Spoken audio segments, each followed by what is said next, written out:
Hi friends, welcome to tasty tips. இன்றைக்கி நம்ம என்ன பார்க்க போகிறோம், எவ்வளோ சீக்கிரம் செய்வோமோ அவ்வளோ சீக்கிரம் அந்த ஒரு பிரிஞ்சால் ஃப்ரை செய்ய போகிறோம். அது அவ்வளோ டேஸ்ட்டாக இருக்குங்க. இன்க்ரீடியன்ஸ் பார்த்திங்கன்னா இவ்வளோ தான்: மிளகாத்தூள், மஞ்சத்தூள், உப்பு, லைட்டாக பெப்பர், கரம் மசாலா. இங்கே கத்திரிக்காய் வச்சுருக்கோம், அவ்வளோதான். வாங்க இப்போ நம்ம எப்படி செய்யணும்னு பார்த்துடலாம்.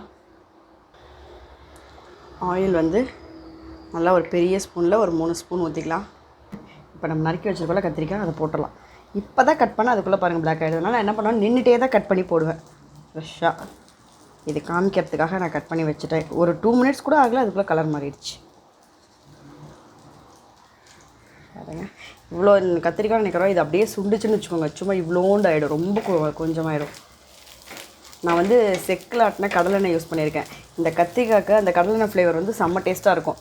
கடலெண்ணெய் ஊற்றினா செம்ம டேஸ்ட்டாக இருக்கும். இல்லைன்னா எந்த ஆயில் இருக்கோ நீங்கள் அதில் யூஸ் பண்ணிக்கோங்க. இப்போ இதுக்கு தேவையான சால்ட்டு, அதுக்கப்புறம் பார்த்திங்கன்னா மஞ்சத்தூள்,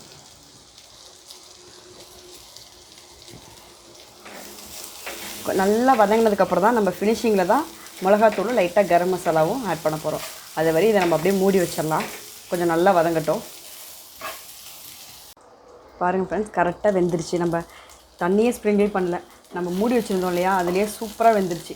இதுக்கு மேலே ரோஸ்ட் பண்ணாலும் பண்ணிக்கலாம், ஆனால் என்னென்னா இதெல்லாம் குச்சி மாதிரி குத்தும். அதனால் இந்த ஸ்டேஜ் கரெக்டாக இருக்கும். இப்போ நம்ம என்ன பண்ண போகிறோம்னா, ஒரு 1/4 டீஸ்பூன் பெப்பர் பவுடர், அப்புறம் 1 spoon chilli powder, garam masala ஒரு 1/4 டீஸ்பூன் போட்டிருக்கேன். அவ்வளோதான். இதை கொஞ்சம் மிக்ஸ் பண்ணிவிட்டு நம்ம ஆஃப் பண்ணிடுவோம். இதை சாப்பிட்டா அவ்வளோ டேஸ்ட்டாக இருக்குங்க. இது ஆனால் செஞ்சு முடிச்சதுக்கப்புறம் பார்த்திங்கன்னா, நான் ஒவ்வொரு டைமும் செய்யும் போது சாப்பாடுக்கு தொட்டுக்கலான்னு தான் செய்வேன். ஆனால் டேஸ்ட் பார்க்குறதுலே ஃபுல்லாக காலி ஆகிடும். ஏன்னா அந்தளவுக்கு வெறும் வாயிலே சாப்பிட்ருவோம், அவ்வளோ டேஸ்ட்டாக இருக்கும். நம்ம எவ்வளோ செஞ்சோம், கடைசியில் பார்த்திங்கன்னா இவ்வளோண்டு ஆகிடுச்சு. ஆனால் எவ்வளோ செஞ்சாலும் இது காலி ஆகிட்டே இருக்குங்க, அந்தளவுக்கு டேஸ்ட்டாக இருக்கும். அவ்வளோதான் ஃப்ரெண்ட்ஸ். இப்போ நம்ம ஆஃப் பண்ணிட போகிறோம். அந்த மசாலா இருக்கும்ல, போட்டோம் இல்லையா இப்போ லாஸ்ட்டாக, அது சும்மா ஒரு 2 மினிட்ஸ் நல்லா குக் ஆகிறதே வச்சுட்டு ஆஃப் பண்ணிட வேண்டியதான். இப்போ நல்லா திருப்பி போட்டாச்சு, ரெடி ஆகிடுச்சு.